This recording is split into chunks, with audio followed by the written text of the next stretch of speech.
یہ ہے کہ آج پنجاب میں 300 ارب روپے کی معیشت کو نقصان پہنچ چکا ہے. لاکھوں لوگ روزگار سے فارغ ہو چکے ہیں اور ان کے گھر میں چولہا ٹھنڈا ہو چکا ہے. آصف زرداری کیا جانے کہ جب فیصل آباد میں یا لاہور میں یا ملتان میں یا سرگودا میں یا گوجرانوالا میں کوئی محنت کش اپنے روزگار سے فارغ ہو جاتا ہے، اس کے لیے ایک وقت کی روٹی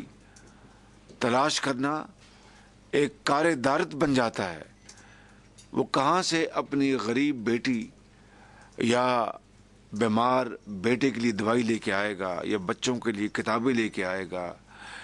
یا گھر کا ایک کمرے کا کرایہ کہاں سے دے گا؟ کاش آصف زرداری آپ کو ان چیزوں کا پتہ ہوتا تو ان 4 سالوں میں آپ کے یہ بدترین قسم کے جو آپ کے کارنامے ہیں، اس سے پاکستان کی معیشت تباہ نہ ہوتی. لیکن آپ ماضی کی طرح جب خدا نہ خواستہ پاکستان کی معیشت کا بھٹا بیٹھ جائے گا، آپ سوٹ کیس اٹھائیں گے، پھر اسی طرف نکل جائیں گے جہاں پر پہلے بھی آپ لوٹ مار کر کے نکلتے رہے. بدقسمتی یہ ہے، اور یہ بات ریکارڈ پہ رہنی چاہیے. لوگ کہتے ہیں کہ ہم نے صدر کے الیکشن کے لیے آصف زرداری کا ساتھ دیا. میرا خیال ہے کہ ریکارڈ درست ہونا چاہیے. ہمارے کینڈیڈیٹ آج بھی الحمدللہ حیات ہیں. سابق چیف جسٹس سعید الزمان صدیقی مسلم لیگ نون کے وہ امیدوار تھے صدارت کے، اور تمام ووٹ الحمدللہ مسلم لیگ نون نے ان کو دلوائے. پنجاب میں الحمدللہ میجورٹی مسلم لیگ نون کی ان کے حق میں پڑی. لہٰذا ہم اس جرم میں شامل نہیں تھے. شامل کوئی اور ہیں، ان کا پتہ لگانا ضروری ہے. تاریخ ایک دن فیصلہ کر کے رہے گی کنہوں نے چھپ کر آصف زرداری کو ووٹ دیا صدارت کا، اور کنہوں نے الحمدللہ ڈٹ کر کینڈیڈیٹ ہم لے کے آئے تھے سعید الزمان صدیقی، ہم نے ان کو ووٹ دیا تھا الحمدللہ، اور ہم اس جرم میں شامل نہیں ہیں. میں کہنا چاہتا ہوں کہ آج وطن عزیز اپنی تاریخ کے سخت ترین چیلنجز کا سامنا کر رہا ہے. ایک طرف ڈرون حملے ہوتے ہیں، اور آپ کے علم میں ہے کہ 64 سالہ تاریخ میں پہلی مرتبہ اگر کسی پارٹی کو، اگر کسی لیڈرشپ کو یہ اللہ تعالیٰ نے ہمت عطا کی کہ وہ اغیار کی وہ امداد جو کہ بے گناہ پاکستانیوں کے خون میں نہائی ہوئی ہو، اس امداد سے انکار کیا کسی نے تو وہ پاکستان مسلم لیگ نون نے کیا، وہ نواز شریف کی قیادت نے کیا، وہ صوبہ پنجاب کی حکومت نے، اس خادم نے کیا. آج 10 ماہ گزر چکے ہیں، ہم نے ایسی غیر ملکی امداد سے ہم نے پناہ مانگی کہ اگر عزت نفس خاک میں مل جائے. دیکھیے، عزت ہر ایک کی ہوتی ہے، عزت امیر کی بھی ہوتی ہے، عزت غریب کی بھی ہوتی ہے، عزت مسلمان کی بھی ہوتی ہے، عزت غیر مسلموں کی بھی ہوتی ہے، عزت ایک چپراسی کی بھی ہوتی ہے، عزت ایک بڑے آدمی کی بھی ہوتی ہے. اس میں کوئی تمیز کالے یا گورے کی نہیں ہوتی، اس میں مذہب کی تمیز نہیں ہوتی. اللہ تعالیٰ نے انسانوں کو پیدا کیا تو جذبہ عزت نفس کے ساتھ، اور جو عزت کھو بیٹھے وہ پھر انسان نہیں رہتا، اس کی موت واقع ہو جاتی ہے. اس لیے اگر پاکستان کے ساتھ دن رات زیادتی کی جائے، دن رات احکامات دیے جائیں، دن رات ڈرون حملے ہوں، دن رات ڈکٹیشن دی جائے اور اس کے بعد چند کوڑیاں ہماری طرف پھینکی جائیں حقارت اور نفرت کے ساتھ، تو میں سمجھتا ہوں کہ اس سے بہتر ہے کہ عزت کی موت کو آدمی قبول کر لے، ذلت کی زندگی سے توبہ کر لے۔ یہ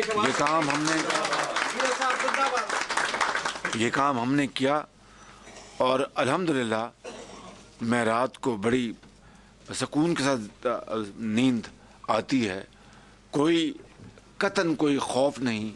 قطعاً کوئی احساس نہیں کہ ہم نے ایڈ بند کر دی۔ باخدا میں نے جرمنی میں کہا، میں نے ٹرکی میں کہا کہ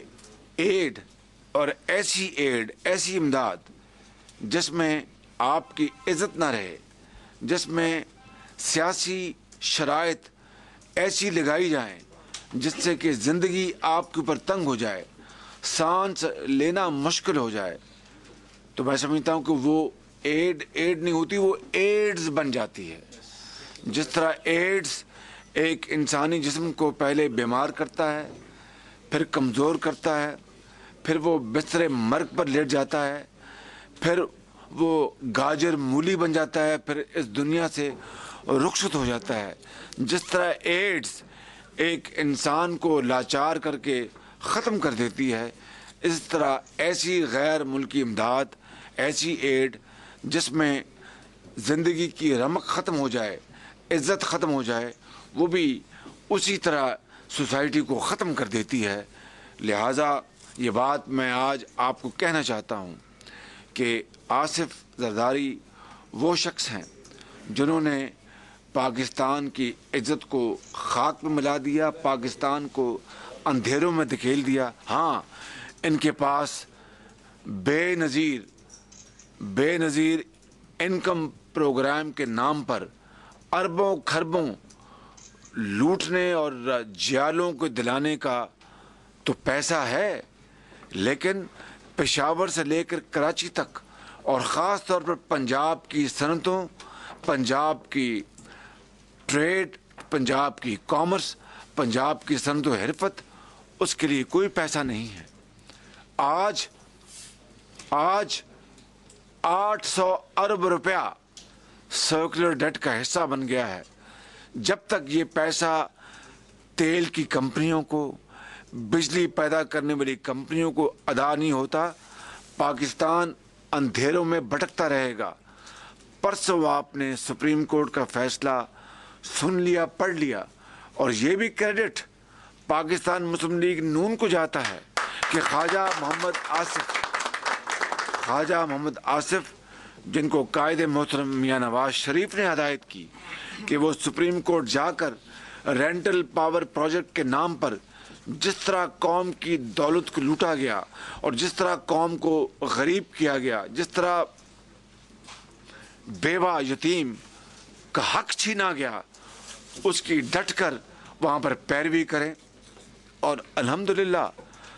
انہوں نے یہ کیس جیتا سپریم کورٹ سے، مگر اب پچھتاوے کیا ہوت جب چڑیاں چگ گئی کھیوت کہ 4 سال گزر گئے، یہ رینٹل پاور کا منترا پڑھتے رہے، گردان کرتے رہے، اور رینٹل پاور کے نام پر اربوں کھربوں لوٹے گئے۔ اگر ان کو پاکستان کے ساتھ الفت ہوتی، محبت ہوتی، پاکستان کے مسائل کے ساتھ ان کا احساس ہوتا، غریب اور یتیم چاہے وہ میران کی وادیوں میں بستے ہیں، چاہے وہ بلوچستان کے پہاڑوں میں بستے ہیں، چاہے وہ فرنٹیئر کے KPK کے برف پوش پہاڑوں میں بستے ہیں، چاہے وہ پنجاب کے میدانوں میں بستے ہیں، اگر ان کو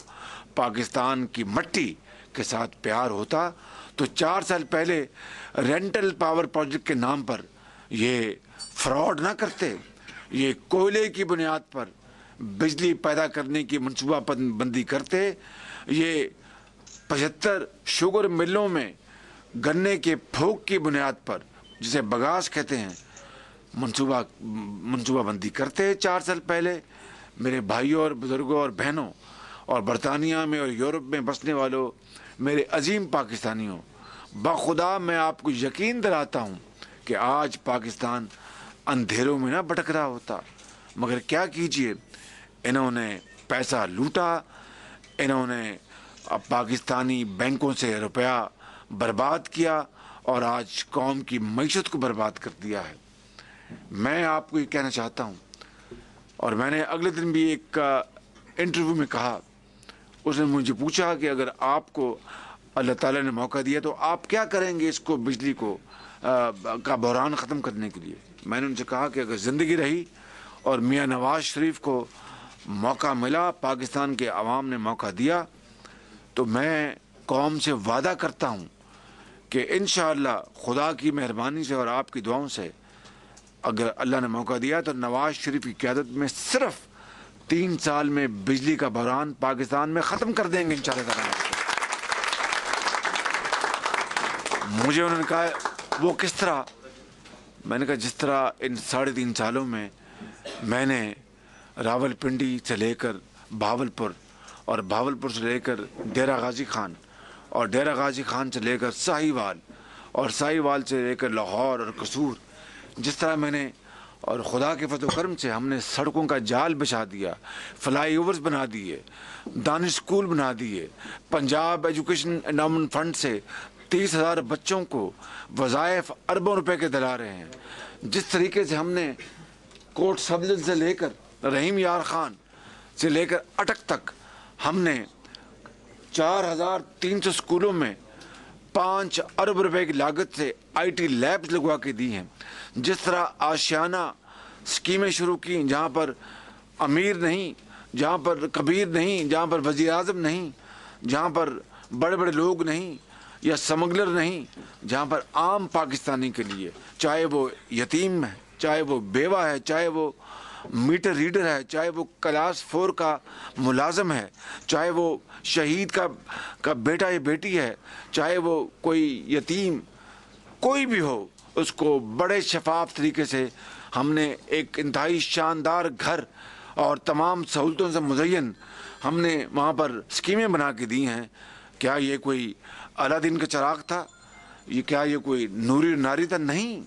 یہ اللہ تعالیٰ کی خاص کرم مہربانی کے ساتھ، آپ کی دعاؤں کے ساتھ دن رات محنت کا نتیجہ تھا، شفافیت کا نتیجہ تھا، امانت اور دیانت ہم نے اپنے اس کو شعار بنایا اور پھر ہم آگے نکلے، اور الحمدللہ آج کہیں گل و گلزار ہے۔ آپ لاہور ایئرپورٹ سے اترے ہیں، باہر بہت بڑے رقبے میں پھول لگے ہیں، درخت لگے ہیں، اور اپنا ناردرن فلائی اوور مکمل ہو چکا 40 کلومیٹر۔ آپ دیکھیں کہ پنجاب کے اندر اپنا پبلک ٹرانسپورٹ کا سسٹم شروع ہو چکا، بہترین چین کی بسیں آئی ہیں، ایئر کنڈیشن بسیں آئی ہیں۔ پچھلی مرتبہ 1998 میں دیوو بسیں لایا تھا، جب بسیں کراچی پورٹ پہنچیں، بسیں پاکستان کے اندر اور ہم پاکستان سے باہر، اور اس مرتبہ جب بسیں چین کی آئیں تو میں نے دعا کی، یا اللہ اس مرتبہ ہم پاکستان سے باہر نہ جائیں۔ بالکل شکر ہے،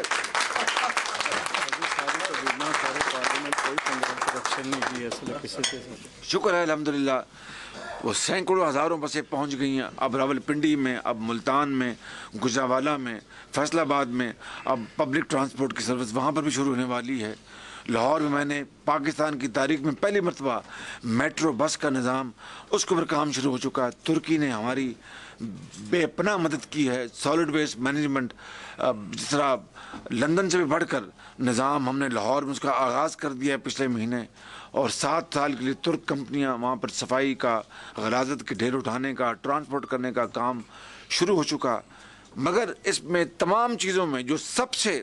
جو اہم چیز ہے میرے لیے، جو سب سے منفرد چیز ہے، وہ یہ ہے، اور انتہائی عاجزی اور رب کریم کے حضور سجدہ ریز ہو کر میں مگر بڑے اعتماد کے ساتھ کہہ سکتا ہوں کہ ان تمام منصوبوں میں حکومتی سطح پر، اعلیٰ سطح پر پنجاب پر کوئی مائی کا لال ایک دھیلے کی کرپشن کا الزام نہیں لگا سکتا۔ خدا کے یہ بات میں بڑے اعتماد کے ساتھ اور بڑی انکساری کے ساتھ کہہ سکتا ہوں، اور میں نے ہمیشہ کہا ہے کہ کوئی ثابت کر دے ان 3.5 سالوں میں ایک دھیلے کی کرپشن کا دانستہ سکینڈل اپنا حکومتی سطح پر، یعنی اپر لیول پنجاب میں، تو میں ذاتی طور پر اس کی ذمہ داری قبول کرنے کو تیار ہوں اور ہمیشہ سیاست چھوڑ دوں گا الحمدللہ اگر کوئی ایک دھیلے کی کوئی کرپشن ثابت کر دے.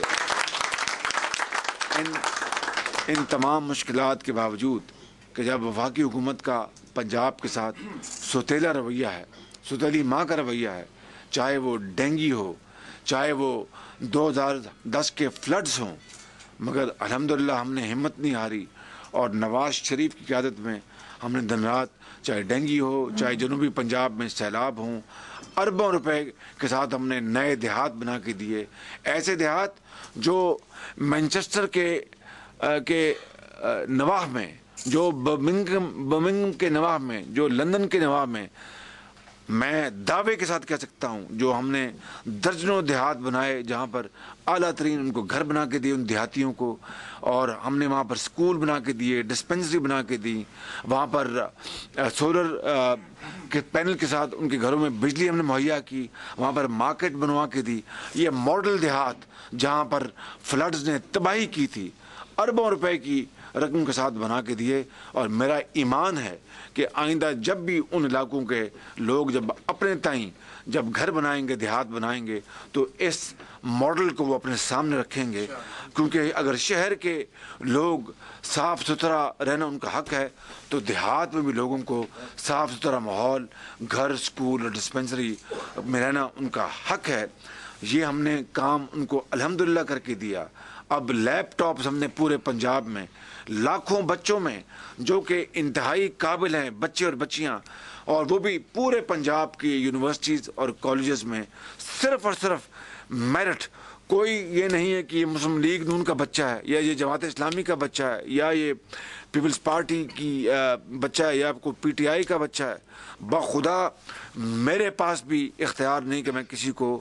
میرٹ کے علاوہ میں کسی کو لیپ ٹاپ دے سکوں. یہ ہے وہ میرٹ جو ہم نے مقرر کیا. لیکن کیا کیجئے کہ اس کے باوجود پاکستان اندھیروں میں ہے, پاکستان کی انڈسٹری تباہ ہو گئی, ایکسپورٹس اپنا ہماری گر گئیں, پنجاب کے اربوں ڈالروں کے آرڈرز کینسل ہو گئے کیونکہ باہر کا گاہک نے آرڈر کینسل کر کے وہ کوئی چین چلا گیا, کوئی ہندوستان چلا گیا, اور وہ پوچھتا ہے پہلے کہ کیا یہ آرڈر دینے والی بنانے والی کمپنی پنجاب میں ہے یا پنجاب سے باہر ہے. اگر اس کو بتایا جائے کہ پنجاب میں ان کو جو ہم آرڈر نہیں دیں گے, کہ پنجاب کی صنعت جو ہے وہ نہیں دے سکتی, کہ بجلی نہیں ہے. میں سمجھتا ہوں کہ یقین کریں دل خون کے آنسر ہوتا ہے, خون کے آنسر ہوتا ہے. لیکن میرے بھائیوں, میرے بزرگوں اور بہنوں, میں آپ کو انتہائی ایمانداری سے اور انتہائی اعتماد کے ساتھ یہ کہہ سکتا ہوں اور کہنا چاہتا ہوں کہ انشاءاللہ گھبرانے کی کوئی بات نہیں ہے. آپ دیار غیر میں پاکستان کے ایمبیسڈرز ہیں, پاکستان کے سفیر ہیں, دن رات آپ رزق حلال کماتے ہیں, اور جب آپ وطن عزیز کی طرف دیکھتے ہیں تو آپ کو بڑی رات کو دکھ پہنچتا ہے. جو وہاں پر حالات ہیں, کہیں ٹیررزم ہے, کہیں چھینا جھپٹی ہے, کہیں اغوا کا کیس ہے, کہیں کراچی میں اپنا وہاں پر اپنا لوگوں کو مارا جاتا ہے, کہیں رحیم یار خان میں خانپور میں اپنا شیعہ بھائیوں اور بہنوں کو بے گناہ قتل کیا جاتا ہے, کہیں فرنٹیئر میں دن رات ٹیررسٹ حملے ہوتے ہیں. میں سمجھتا ہوں کہ کیا وہ جھنڈا جو ہم نے 1947 میں اٹھایا تھا, سبز حلالی جھنڈا, کیا ہم اس کی توقیر کر رہے ہیں؟ کیا وہ لاکھوں پاکستانیوں عظیم مسلمانوں نے جو 1947 میں جن کے آباء و اجداد آپ میں بھی ان کا حصہ ہے, کیا انہوں نے جو پاکستان کے لیے اپنا خون بہایا, کیا ہم نے اس کی حرمت کی, کیا ہم نے اس کی توقیر کی؟ کیا ان کی قبروں میں ان کی روحیں سکون کے ساتھ اپنا ابدی نیند سو رہی ہیں؟ نہیں نہیں, بالکل نہیں. میں سمجھتا ہوں کہ ان کی روحیں تڑپ رہی ہیں. اس جھنڈے کے ساتھ ہم نے زیادتی کی ہے. وہ گھر بار جو چھوڑ کے آئے ہندوستان میں, کوئی امرتسر میں, کوئی دلی میں, کوئی اپنا کلکتہ میں, اور وہ پاکستان وہ آئے ہجرت کر کے اور راستے میں اپنے پیاروں کی قربانیاں دیں, کیا ہم نے ان کی یہ عزت کی؟ میں سمجھتا ہوں کہ جب ابھی 23 مارچ کو, جب 22 مارچ کی رات کو ہم نے